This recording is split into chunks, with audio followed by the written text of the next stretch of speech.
अस्सलाम वालेकुम aspirants, Shahid Aqeel from MK preparation. Students, जैसा कि आप लोग जानते हैं, एमके प्रिपरेशन के प्लेटफॉर्म से हमने एक कंप्लीट लेक्चर सीरीज का आगाज किया है, जिसमें हम ग्रेजुअली डिस्कस कर रहे हैं 9th क्लास की जो टेक्स्ट बुक की एक्सरसाइजेज है उनको, उसके बाद 10th क्लास को डिस्कस करेंगे, then first year, second year. और ये सारी जो एक्सरसाइजेज हैं ये बहुत बेनिफिशियल हैं, खास तौर पर उन स्टूडेंट्स के लिए जो एसएसटी जनरल की तैयारी कर रहे हैं, SST biochemistry, SST math physics और एसएसटी आईटी की प्रिपरेशन कर रहे हैं। साथ ही साथ मैं आपको ये भी बताता चलूं कि एमके प्रिपरेशन के प्लेटफॉर्म से अल्हम्दुलिल्लाह 900 प्लस स्टूडेंट्स जो हैं वो एसएसटी के डिफरेंट सेशंस में तैयारी कर रहे हैं। और अगर आप लोग भी एमके प्रिपरेशन को ज्वाइन करना चाहते हैं और श्योरली अपना रिटन टेस्ट पास करना चाहते हैं, सो आप भी हमारा जो इंस्टीट्यूशन है इसको ज्वाइन कर सकते हैं। और इसमें जो रजिस्ट्रेशन है उसके लिए वीडियो के डिस्क्रिप्शन में नंबर मौजूद है। स्टार्ट करते हैं आज के हमारे टॉपिक को। तो ये पोएम है hope is the thing with feathers, Emily Dickinson की ये पोएम है। और इसमें हम देखें तो जब हम पोएटिक डिवाइसेस को डिस्कस करेंगे एक सेपरेट लेक्चर में, तो उसमें फिर मैं आपको बताऊंगा कि डिफरेंट जो पोएट्री के अंदर डिवाइसेस यूज होती हैं उनका मतलब क्या है, कब यूज होती है, उनको मैं एक्सप्लेन करूंगा। और जनरली मैं आपको बता दूं कि पोएम को जब हम पोएम का एनालिसिस करते हैं या पोएम को तैयार करते हैं तो फिर हम उसमें स्टैंजा की जो लाइंस हैं उनको हम देखते हैं, उसकी राइम स्कीम को देखते हैं, उसके मेन आइडिया को देखते हैं, उसके अंदर यूज होने वाली पोएटिक डिवाइसेस को देखते हैं, उसकी हम समरी तैयार करते हैं, उसकी हम पैराफ्रेजिंग देखते हैं। और इसके बाद आप ये देख लें कि हम यहां पे इसके अंदर जो डिस्कस करेंगे पेपर पॉइंट ऑफ व्यू से जो इंपॉर्टेंट चीज है वो इसके सिनोनिम्स एंटोनिम्स है, इसकी ग्लॉसरी है, वोकैबुलरी है, और इसके साथ साथ इसकी जो एक्सरसाइज है उसको हम देखेंगे।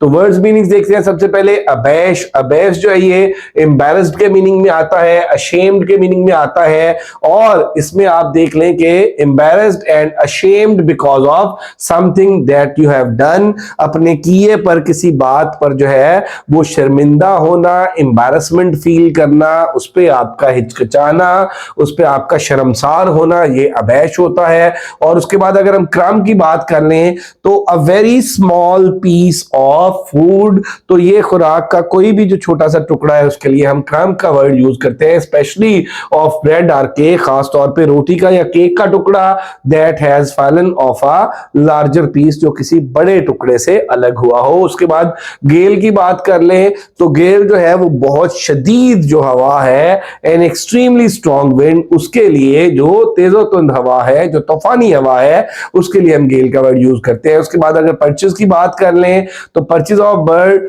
To land and stay on a branch, के जो परिंदे हैं, ठीक है, of a bird to land and stay, उनका किसी दरख्त की शाख पर ठहरना, घोंसला बनाना, पड़ाव डालना।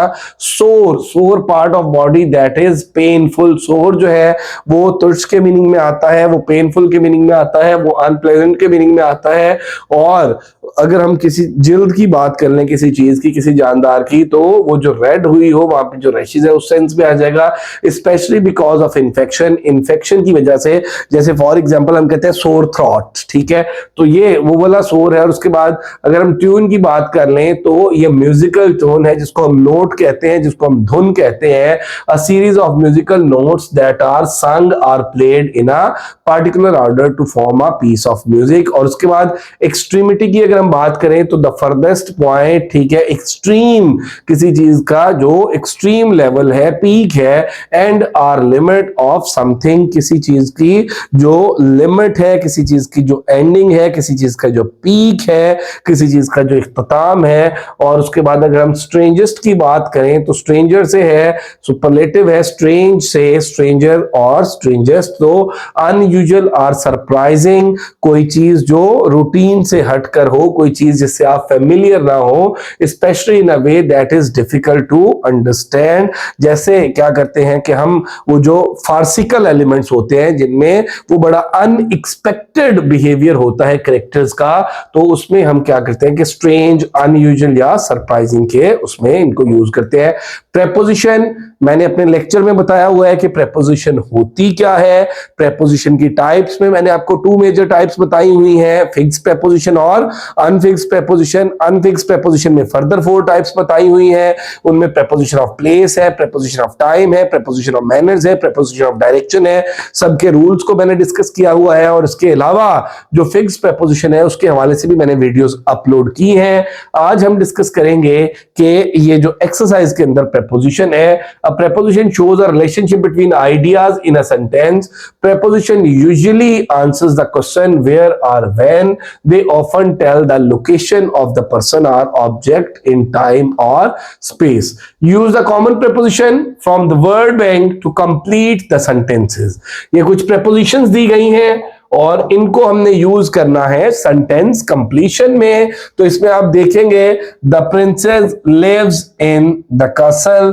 लिव्स इन द कैसल, किसी घर के अंदर रहना, कैसल के अंदर रहना तो लिव इन होता है। और इसी तरह से किसी बड़ी जगह के लिए भी हम इन यूज करते हैं और कंपैरेटिवली जब बिगर प्लेस हो तो उसके लिए भी हम इन यूज करते हैं। और जब कहीं पे बिल्डिंग की बात हो रही हो वर्क प्लेस में तो उसके लिए भी इन यूज करते हैं। और ये प्रेपोजिशन ऑफ प्लेस में जो इनके रूल्स हैं उनमें मैंने सारी चीजें एक्सप्लेन की है। उसके बाद आप देख लें जी, I bought some milk from the grocery shop आ जाएगा। उसके बाद my sister sat with my mom for a bus. When we got ready for dinner, I had to take my books from the table. और उसके बाद we took a trip downtown last week. He is at home.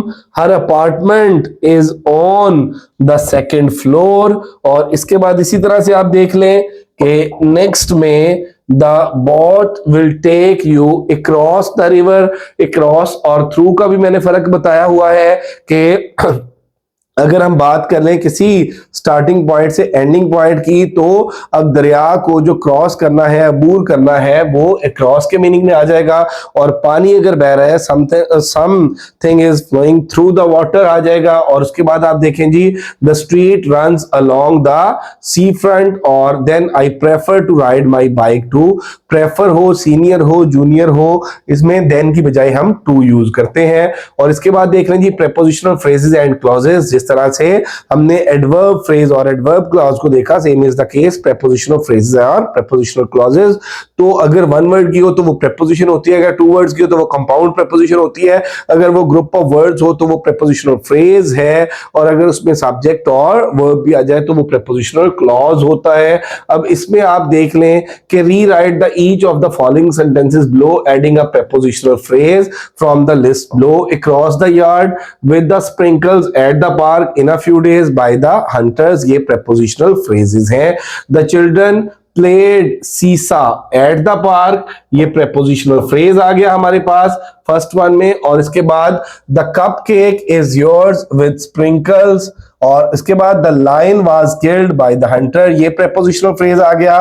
We will be back in few days, prepositional phrase. Lubna rode her bicycle across the yard. और उसके बाद देखिए, write sentences uses prepositional phrases below. तो अब यहाँ पे about the book, ये कुछ प्रेपोजिशनल फ्रेजेस हैं, इनको हमने यूज करके सेंटेंसेस लिखने हैं। About the book, she asked questions about the book. और उसके बाद over the river, there is a bridge over the river. और उसके बाद on Tuesday my math paper is on Tuesday. और इसके बाद आप देख लें कि अगर हम बात करते हैं by the chair my pen was found by the chair. Underline the prepositional phrase in each sentence. Circle the preposition, कि हर सेंटेंस में हमने prepositional phrase को अंडरलाइन करना है और preposition को सर्कल करना है। My grandparents enjoyed boating on the beautiful lake. तो ये हमारे पास prepositional phrase है और ये preposition है जिसको हमने सर्कल किया। Spiders don't usually build webs in a busy area, ये in a busy area prepositional phrase है और ये in जो है ये preposition है। Our cricket team played well during the championship tournament, तो ये during the championship tournament ये हमारे पास prepositional phrase है और during जो है ये preposition है। The sun shone brightly in the afternoon, तो ये हमारे पास जो in the afternoon है ये prepositional phrase है और in इसमें preposition है। I saw a wonderful painting by सादिकेन, तो ये by सादिकेन जो है ये prepositional phrase है और by जो है ये हमारे पास preposition है। और इसी तरह से आप लोग देख लें कि ये हमारे पास हमने डिस्कस किया प्रेपोजिशनल फ्रेजेस को, फिर उससे पहले हमने प्रेपोजिशन से सेंटेंस को कंप्लीट किया, हमने प्रेपोजिशन के आइडिया को डिस्कस किया कि प्रेपोजिशन क्या होती है, प्रेपोजिशनल फ्रेज एंड क्लॉजेस क्या है, और उसके साथ हमने इसकी पोएम की ग्लॉसरी को डिस्कस किया कि इसमें जो वर्ड्स हैं उनके नियरेस्ट वर्ड्स क्या हो सकते हैं, उनके मीनिंग्स क्या हो सकते हैं, उनके सिनोनिम्स क्या हो सकते हैं। होप सो बेटे आपको इस लेसन की समझ आई होगी। अगर आपका कोई भी क्वेश्चन हो तो आप कमेंट सेक्शन में भी पूछ सकते हैं, और वीडियो के डिस्क्रिप्शन में नंबर भी दिया गया है, आप उस पर भी व्हाट्सएप करके पूछ सकते हैं। और मैंने पहले भी बताया था कि हमारे SST general, SST biochemistry, SST math physics और एसएसटी आईटी के सेशन स्टार्ट हो चुके हैं। अगर आप हमारा कोई भी सेशन ज्वाइन करना चाहते हैं तो आप इस नंबर पर राब्ता कर सकते हैं 0333, इसमें मैं आपको नंबर यहां पे मेंशन कर देता हूं 0333 260 5045। और अगर अभी तक आप लोगों ने हमारा चैनल एमके प्रिपरेशन सब्सक्राइब नहीं किया तो जरूर सब्सक्राइब कर लें, बेल आइकॉन प्रेस करना ना भूलिएगा ताकि हमारी मजीद वीडियोस के नोटिफिकेशंस आपको मिलते रहें। Thank you very much, stay blessed, Allah Hafiz.